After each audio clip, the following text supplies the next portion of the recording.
James Hyman, I'm so excited.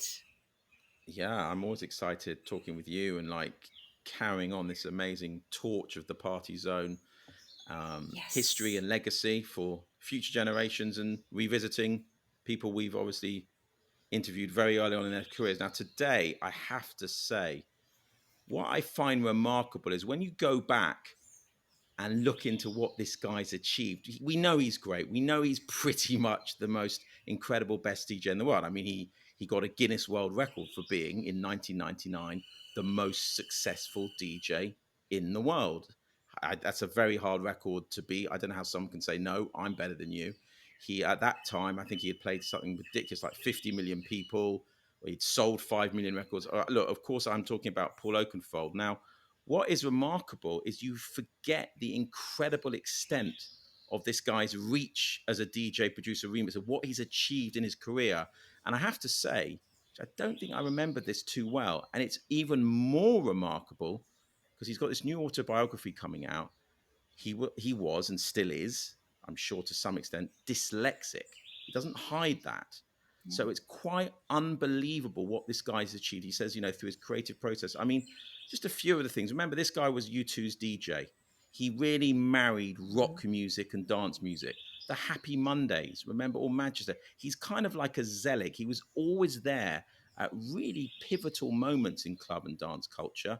Ibiza, the narrative of Ibiza always harks back to him. As I said, Manchester, indie dance, and rock and dance. Look at the places where that guy's DJed: Stonehenge, Mount Everest, Vegas, the Hollywood Bowl, places that no one's ever DJed. The first DJ to DJ at these places. I was thinking, actually, what about him DJing? You got to ask him if he DJs or was planning to go into space, because I think I read this week the chain smokers were being approached about being orbiting space. So what about 20,000 feet under the water? It's like nothing he hasn't done. Ooh. He was a chef, remember, as well. Pretty good football player. Two Mm-hmm. autobiographies. This guy signed Jazzy Jeff and the Fresh Prince, so basically Will Smith. Salt and Pepper, the Super Clubs, Home. Do you remember Home in Leicester Square, which this week, as I talked to you, has become a Greg's Bakery? So that's kind of it. All the TV work he did, the Big Brother theme on TV. I mean, that was him. A lot of soundtrack work. I Wow. just saw Elvis this week, the Baz Luhrmann film, which was absolutely incredible. A remix of Elvis Amazing. by Oakenfold. It's amazing, right? You seen it? Mm-hmm. Okay, so yeah, look, there we go. I mean, I can go on and on and on.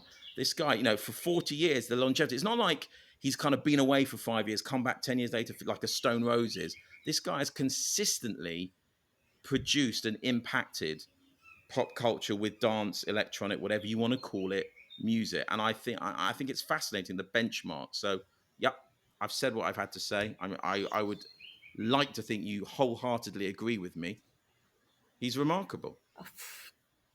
Yes. Well, that's why I'm excited. I'm really excited to talk to him again. It's been so long since I've spoken to Paul Oakenfold. Oh, And of course, yes, I and you mean, remind me. our You paths reminded just, me. yeah. Yeah, you remind me not to undermine any of what I've just said, but weirdly, when I think back to the Party Zone or dance we did with him, I mean, I think we interviewed him several times, but one of the ones I remember was when he was on one of his very first Perfecto tours. It must have been early 90s. I think I remember this because it was a clip that was used a lot to promote what we were doing. And someone lets off a massive burp behind him, and you both just crack up laughing. Now, Quiver. the hugest burp in the background, that was great. Did you hear that? Yeah. now, that shouldn't undermine any of what I said about this guy. And that is what you remember? No, Like... not at all. I remember that in relation to us. I couldn't remember much of probably what we were talking about in funny. the interview, but all his achievements, of course, they will never, hard to surpass and hard to forget. Yeah. No, he's of course one of the dance music heroes. I mean, one of the biggest dance music heroes ever. I just have a lot of memories as well of him playing like MTV Awards after parties and stuff like that. He was usually there And just such a nice guy. I mean, he's always, throughout his time, has just stayed so down to earth, so approachable. Um, yeah, just an everyday guy with an incredible ear for music, an incredible talent, and obviously a very clever businessman as well. He must be. Absolutely. So, yeah, all round package. I really look forward to this. And listen, if this one runs long and like hits the limit, go for it. Don't, really, I want to hear infinite anecdotes. Okay. You will do, James. For sure. It's going to be good. Can't wait. Paul Oakenfold, oh my goodness, you are such a busy man and you've taken time out to be on the show. Thank you, thank you, thank you. You're welcome. Good to see you again. Long time, huh? Oh, yes. It's definitely been a very long time. Now, I know that at one point, I know that you've once said that you don't really like looking at the past. You prefer to focus on the present and the future. Is that still the case? Yep. I think the only way to stay relevant is to do that, actually. It's nice to sometimes sit back and look at your achievements or talk to your kids and family about change. But in music, you should always stay, in my opinion, stay in the moment and look towards the future. Yeah. Well, be that as it may, we are going to look back. You're going to take me back. Right? There we go. We're going to do a little bit of everything. I want to see where you've been, where you are, and where you're going. So just for a little bit of fun, we're going to look at a moment when we met many years ago. So I'm going to do a little screen share. Okay, now, you all know this guy, Paul Oakenfold, but did you know that he actually started out working as a chef? He appeared on Blue Peter. He discovered Salt and Pepper, Jesse Jeff and the Fresh Prince. Yeah, signed him. Signed him and worked for Def Jam. And I mean, there's even more. So that was in '96. And that just showed that you even entered the whole music scene with a bang. Because right in the beginning already you discovered, Salt and Pepper and, Jesse Jeff and all this stuff. So how on earth did you manage to do that? How did you enter this whole field?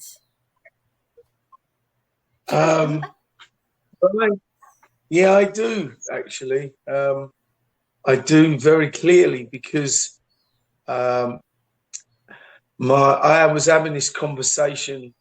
I've been thinking a lot about the past. I've been talking. I have an autobiography coming out very soon, so I've been digging deep into the past for the last few years, just thinking, talking, listening, and how that moment came around was, if I can briefly take a step back, I applied, and this is relevant to the conversation.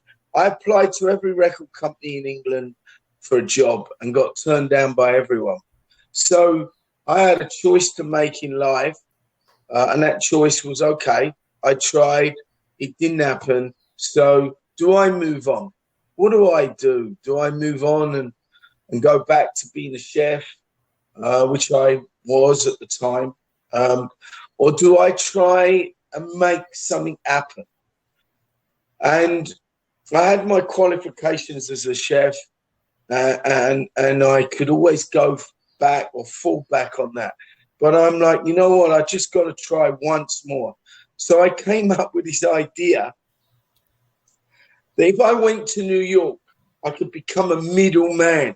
And what that means is I could go to all the record companies in New York, get all the promos before they were released, because promos come out 6 weeks before they're released, listen to those promos, find the connections, and then connect it with the UK. So that's primarily what I did. So I found Champion Records, a guy called Mel Medali, and I said, listen, I have all the connections. I have the records before any other DJ or record company gets them, because they were sending me the promos. This was a year of doing all this. So now I'm ready to go back home. And I went home. So when Jazzy Jeff and the Fresh Prince Girls Ain't Nothing But Trouble came out, I had the connections and could beat everyone to the punch. We know that Fresh Prince went on to beat Will Smith. That record became a top 10 pop hit. And then suddenly the doors were open. I knew Salt and Pepper, I knew Run DMC, I knew Public Enemy, I knew all these bands and record companies. So I created myself a job. And that was the beginning of my path in music. So it's so amazing. I mean, we'll touch on all the stuff that you've done. I mean, actually, I can't even touch on all the stuff you've done because that's just a Herculean task. I mean, just to mention it is too much. I don't even understand how you did everything you've done. You've done so much. But the whole life, throughout your whole career, and already in that beginning point, is really your work ethic. It's you are so driven and so dedicated. Yeah. But where does that come from? Is that something that you learned from your parents? Is this something that already formed in your childhood? It was instilled by my family, by my parents. Hard work, loyalty, dignity, respect, honor. These moments that we should all have were instilled, at a very early age by my mum and dad. So my work ethic is, focus on yourself, become the best you can, and work very hard to achieve it. Anyone who's successful, this, anyone who's successful works extremely hard. Nothing is ever given to you. Very rarely does someone come and say, "Here you go." No. Right? It's so I've worked hard for what I've got, and I believe that as an owner of a record company, I'm in a position to give and teach, and that's come from all the many years of hard work into music. Yeah, you are an incredibly hardworking man. So just a few of the things, right? So you've produced, people like Madonna, Happy Mondays. The remixes are just too many to mention. I mean, again, Madonna, U2, Britney Spears, Michael Jackson, New Order, Rolling Stones, Massive Attack, Duran Duran, Africa Bambaataa, Moby. I mean, I can go on and on and on and on and on. It's insane. You worked on film scores, right? There is Born Identity, is that right? Shrek 2, Swordfish. You've toured, of course, with, U2, the very famous U2 tour, also with Madonna. Right now you're touring with the Pet Shop Boys and New Order. It always seems to be bands. It's really weird because, whether I've toured with a few shows with Chili Peppers, Lenny Kravitz, U2, and they seem to be bands. I don't know why. I mean, I've toured with Chemical Brothers and Prodigy and all that, but I do end up in that band world for some reason, apart from Madonna, of course. I mean, she's, but yeah. And now I'm going again with bands. I mean, New Order, is Pet Shop Boys a band? I don't know, but I'm looking forward to it. I know. They are their own thing, whatever it is. They're just fabulous. So I want to play you another little clip. Record Mirror, July the 14th, 1990. Wild Nation was formed 2 years ago by Paul and a handful of other musicians, including Suzuki, a Japanese rock guitarist who's a bit of a megastar in his own country, and Boy George. Mixing elements of rock with heavy beats at a time when it was considered sacrilegious to do so, they produced an album of material that they touted around the major record companies, all of whom expressed interest, but none of whom had the courage to take a chance on a new sound that didn't fit neatly into any category. Many A&R scouts must be kicking themselves for the lost opportunity, and so too the producers of the last Bond film, who had chosen a Wild Nation track as the theme to License to Kill, but pulled out after learning that Boy George was involved, no doubt fearing that the Bond image could be tarnished by George's past involvement with drugs. So will the Wild Nation project ever see the light of day? So in that article, they're talking about a project that never saw the light of day. So my question to you is, how many projects like that, or how much music like that is there? Are there like some vaults where there's just a ton of Paul Oakenfold unreleased material? Yeah. Yep, absolutely. There's on my album that's just come out, I 17 tracks. I probably made 50, 60. I've got tons of music that's not come out. Ooh, so can I have the key to the vault? That would be quite a good one to have. Wow. How funny. And Yeah. so and also you were talking about how bands always seem to approach you. You've said about yourself in the past that you're impossible to pigeonhole. And yes, yet these days it seems that you are listed as like a trance DJ. So that's kind of like a pigeonhole, isn't it? So Yeah, that's all right. I mean, you know, people always want to put people in a certain place, and that's okay. I mean, I've just remixed Drake. That's urban. You know, I'm on tour with a band. My album's cinematic. I play melodic music. I mean, it's that's how I see myself. right. Other people may see me as a trance DJ, or or a remixer or whatever. But that's that's how the music business works generally. Yeah. You Not a said once in an problem. interview that your eclectic taste is really because you grew up listening to BBC Radio, where there was all kinds of music. You were exposed Correct. to everything. So how important do you think BBC still is and BBC Radio still is? Because young people don't really listen to radio so much anymore, right? Yeah, that's a good question, because I don't know the answer to that because I don't live in England, but I would love to know the answer to that question. How important now is BBC? It was the place where we'd all go for music, because the radio, realistically, was the only place, unless you went to a record store. But listening to Radio One, I think they shone a light on a lot of people's musical taste, because that was where we'd hear new music. That was where we'd go to hear music, collective sounds. I mean, that was a great thing about Britain. I mean, moving to America, coming on tour in America, and going to various festivals, it was one genre. In England, we got all kinds of music. Listening to American radio, it was various genres: rock here, pop there, urban in a different place. So I think Radio One was an important part, certainly, of my upbringing, my musical taste. But what it means to people now, I probably think nowhere near as much. I probably think that the generation of today are all about streaming. Shazamming if they're out listening to anything, and just putting their own playlist together.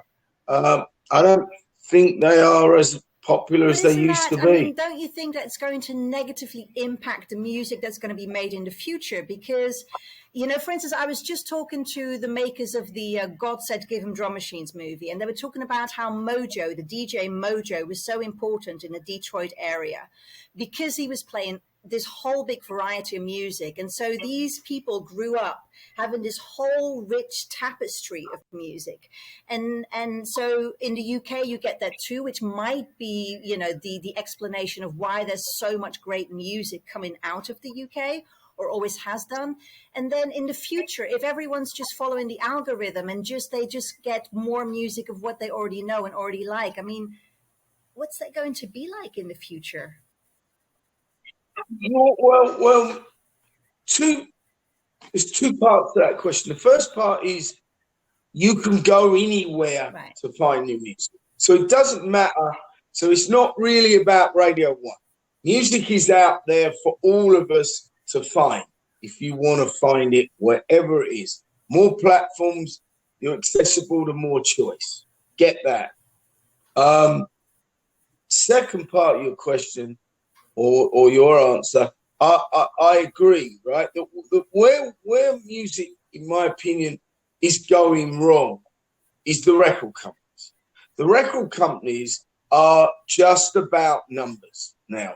The true A&R of finding an artist, wherever you find them, right, working with their music, developing them, building them is very rare now, because you've got a shorter window to find an artist, and it's all about what's around the artist. How big are your social numbers? How big are your followers? What's your engagement? Is your music being Shazam? Perfect example is Billie Eilish. Billie Eilish had a whole fucking movement going on before a record company signed her. She is the future of how to do it, right? And bear in mind, because of various different platforms and anyone can upload music, it's really hard to break through. And there's no A&R in all this shit. So it's 20,000 dance records a week now. 20,000 dance records a week. No one can stay on top of it. Everyone's a fucking DJ because technology has made it easy, so there's no art. You could say there's a kind of decline in bands crossing over, because you have to pick an instrument up and learn how to fucking play it and play it and play it and play it and play it. And with DJing, you can just press play and do that, and produce a set on your laptop. But that's the world we live in. So that's where it brings me back to change is upon you every day. You don't have to enjoy change, don't have to like change. But the smart one in the room is the one who understands change. Right. So we're constantly in change, and music is no different. So that's the life, that's the world we live in, and you move with change. You take what works for your business, like we're talking on a phone now. That's change. That would have never happened. Yeah. Right. So here we are. Music is now in a place where you've got to put a big picture around it for it to cross over.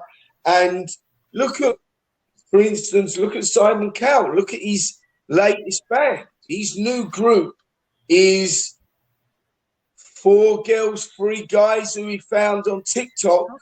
It's the first TikTok band.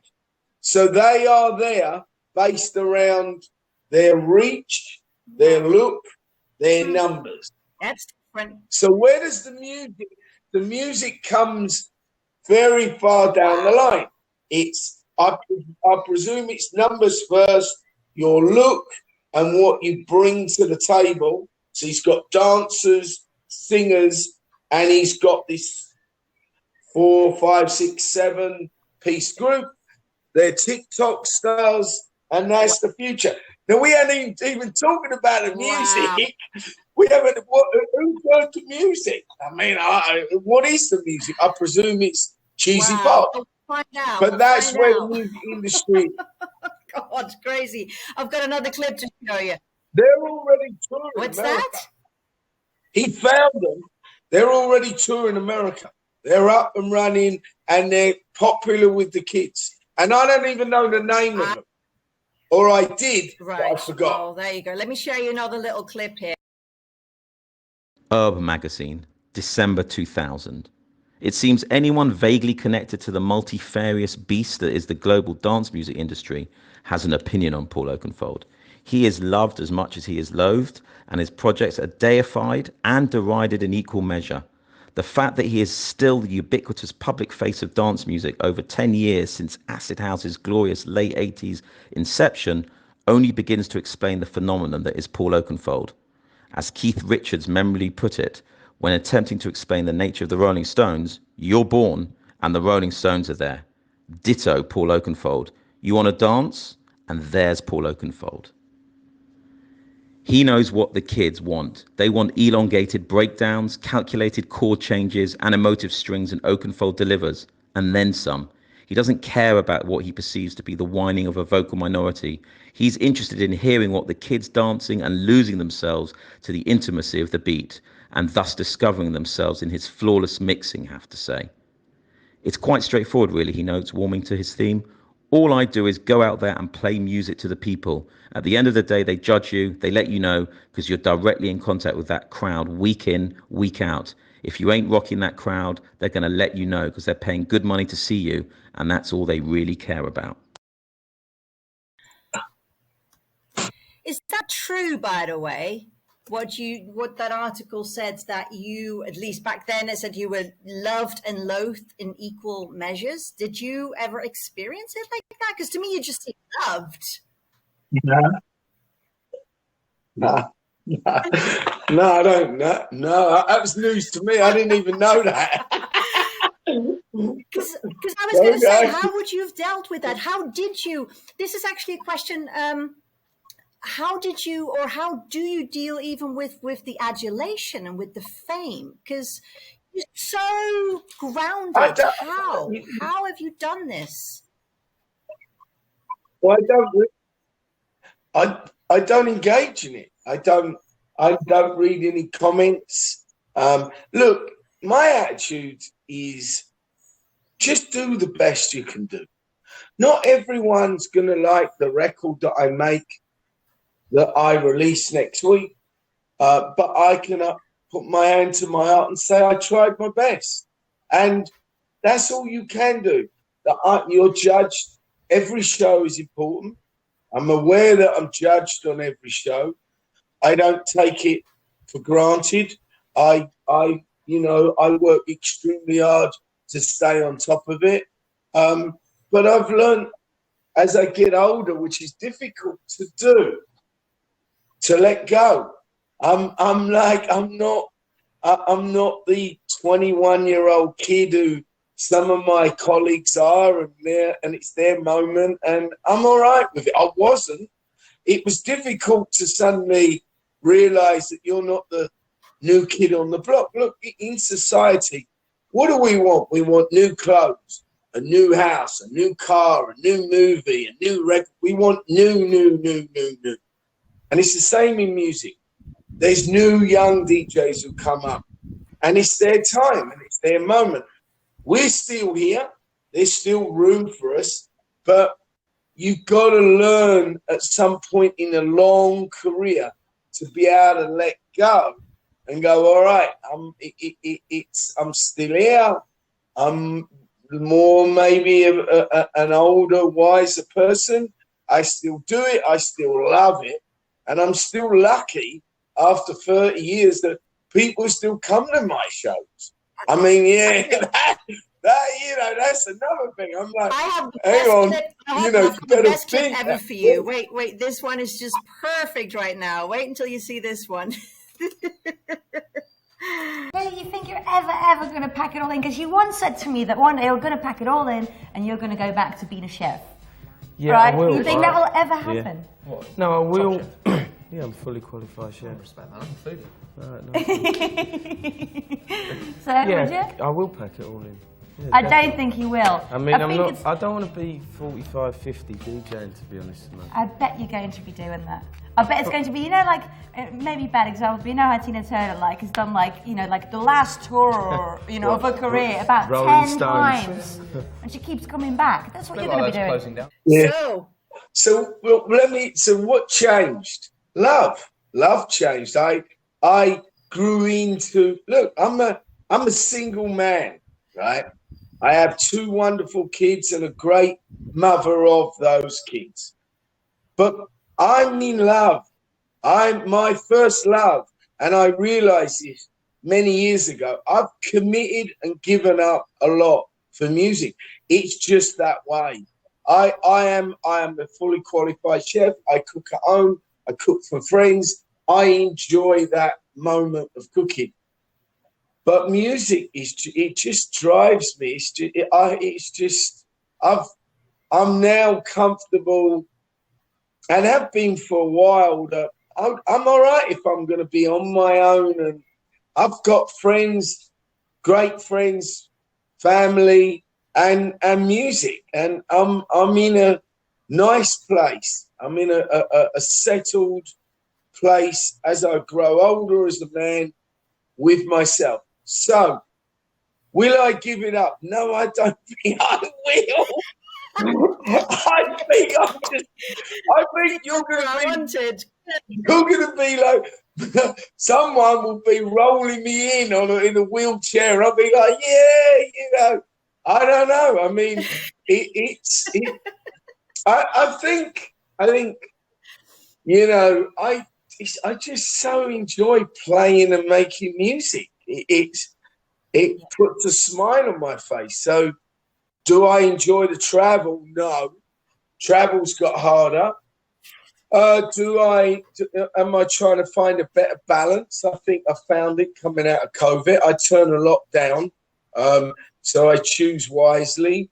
But I enjoy seeing the world. Music's been so good to me. I've seen the world I've been around the world many times with boxes of records. So I'm not ready to hang up yet. And you always seem to do very interesting things. I mean, so this is the other stuff that you did. So you were the first DJ to headline Glastonbury, the main stage. You played Wembley, you played the Hollywood Bowl, you played on the Great Wall of China, Mount Everest. That was last year, right? 2 years ago. 2 years ago? Well, no, three because of COVID. 3.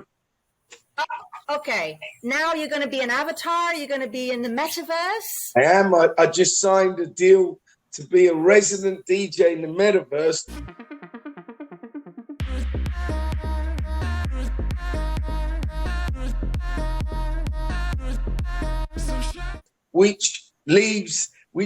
As they said to me, and it really, when they asked me, I was like, okay, tell me more. So I leave a legacy that exists for as long as I want it to exist. So when I'm dead, I will still be DJing if I want to. I don't know if people are going to want to see me like that, but you can do that. That's amazing. You literally are never going to retire. Brilliant. Even when you're dead. Yeah, you can. I don't know if I'd go that far, but the avatar this is the part of what I was saying with change. Embrace the change that you like, and the change has come where there is a metaverse, there is an alternative world. The children, the kids, my kids, they live in the metaverse. They're always gaming and they're in that world, right? So for them, it's nothing new. For me, it is.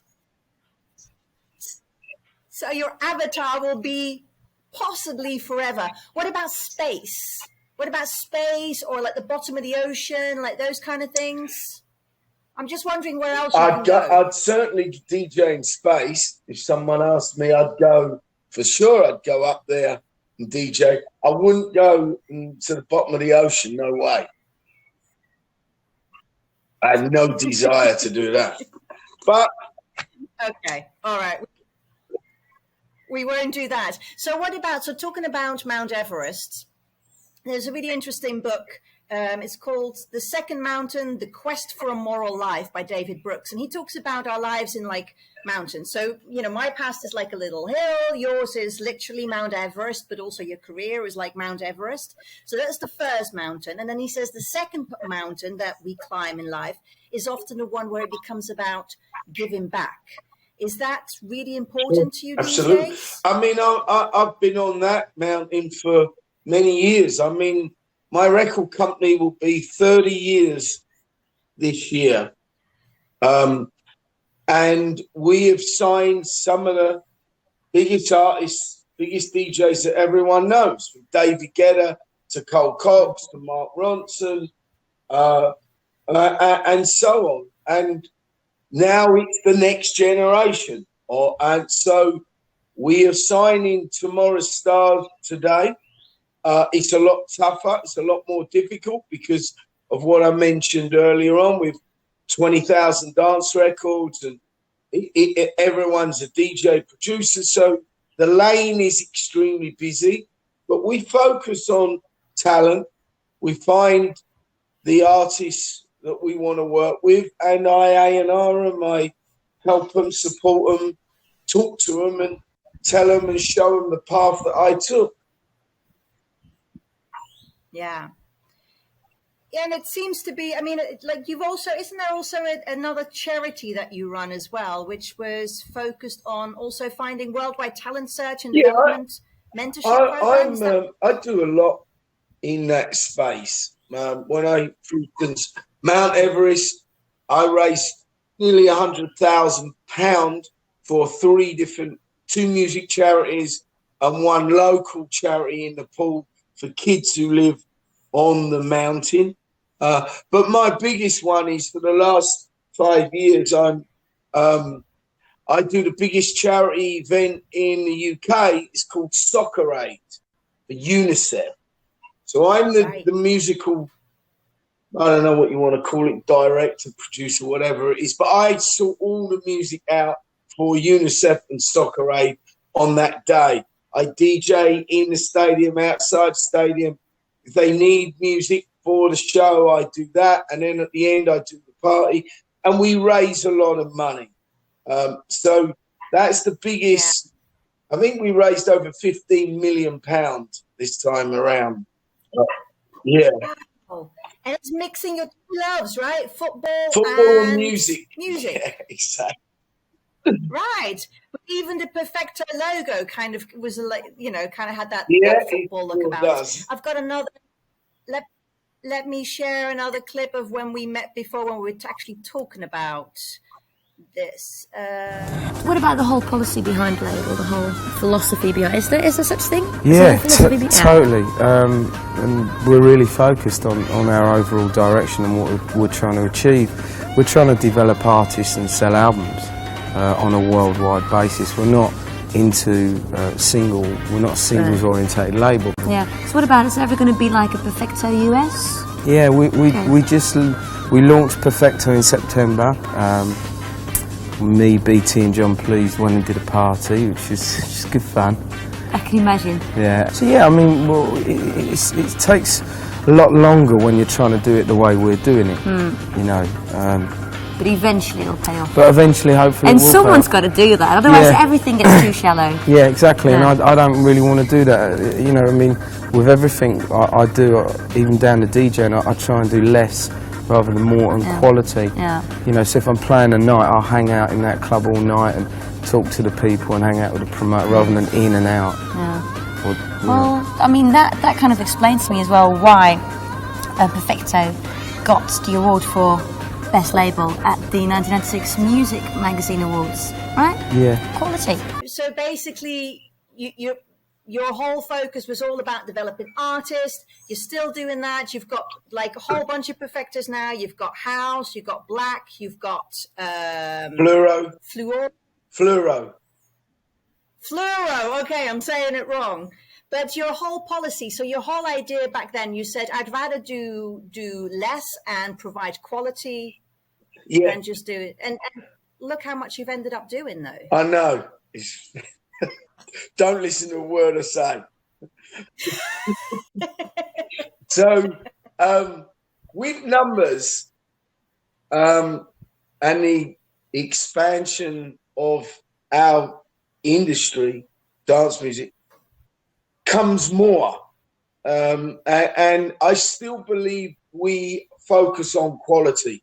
If I tell you let's reverse the question and how much don't I do to how much I do, right? So as I said, I love what I do and I don't see it as work. The amount of stuff I turn down, which people ask me to DJ at, or they ask me to produce or do new ventures, the label, there's a lot. I still believe in less is more on quality. It's just as the label grows, there are other people who work on the label, which are the team.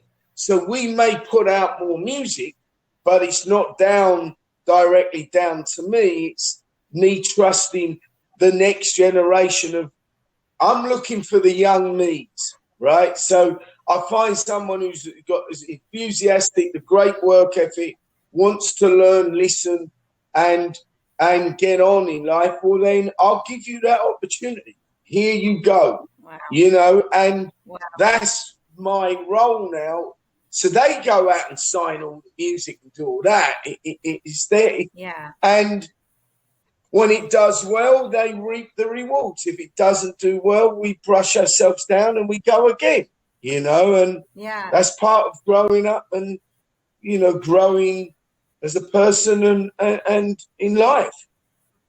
Yeah. And so that's how you stay future oriented. Yes.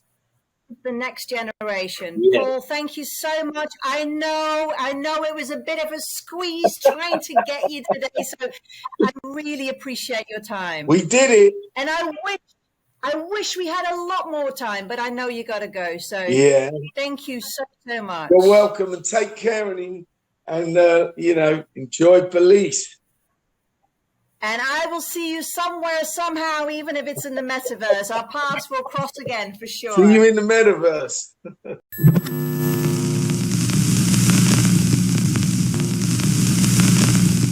I'm really buzzing recently. You know, all the stuff. The Detroit shirt was absolutely fantastic. I really say I use the word cuddles for those two. They were really beautiful people, and it was amazing to see some of those old clips from 97, 25 years ago. So anyone watching this who hasn't watched that, you must.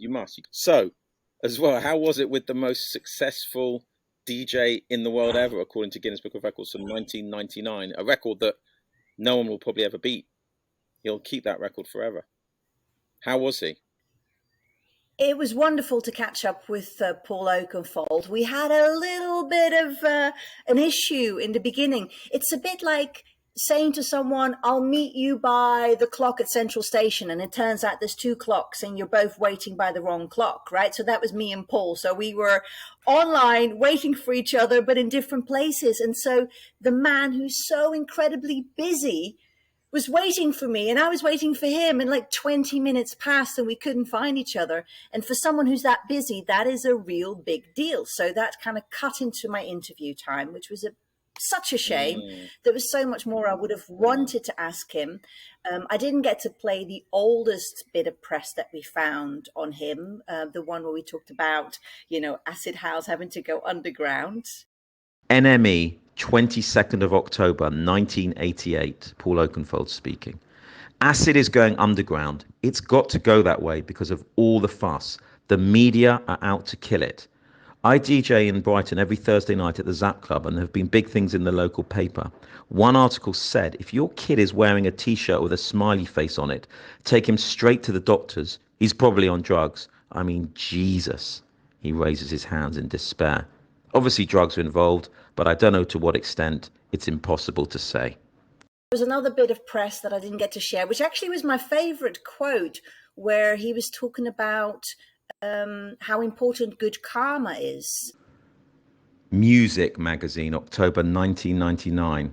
All that money, all that time away from home, all those mini bars, all those air hostesses. How does Oakenfold exercise restraint when most British DJs would rush in and sate all and every desire? What stops him doing a Nicky Holloway? We all love to party, confines Oakenfold, but the important thing is a question of balance. I work long hours, so I have to take my health very seriously. I drink loads of water. I have a personal nutritionist, an acupuncturist, and a reflexologist. I get Ayurvedic massages for purification and rejuvenation. I enjoy flotation tanks. I do yoga. I'm interested in health, and I'm also a spiritual, if not strictly religious person. I enjoy going to countries where the happiness of being alive is more important than a new BMW. In essence, I make sure everything I do is from the heart, even if it involves risks. All my decisions are from the heart, even when they turn out to be mistakes. So we didn't get to discuss those, but we did get to discuss a lot of good stuff. I mean, the thing that I really loved was the idea of his avatar, which can potentially now play indefinitely, like forever, which is such a strange thought. Yeah, but that it is. Does the avatar get paid for DJing?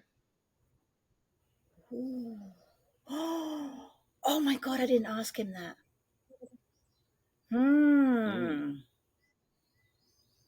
Fascinating era we are with the whole metaverse and deep fakes.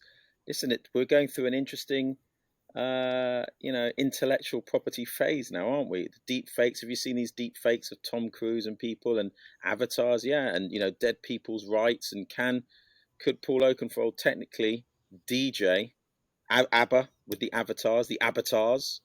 Them, I guess they're getting paid. You go to watch ABBA. You're not seeing them in the flesh. You're actually seeing avatars. Yeah. All about the contract. Wow. But as Paul Oakenfold said, you cannot stop change. You have to go with it. And that is why he's still so successful. He is not scared of change. He embraces it and he just goes with it. So yeah, it was a wonderful discussion, and yeah, fascinating. Can't wait to hear it. Big up.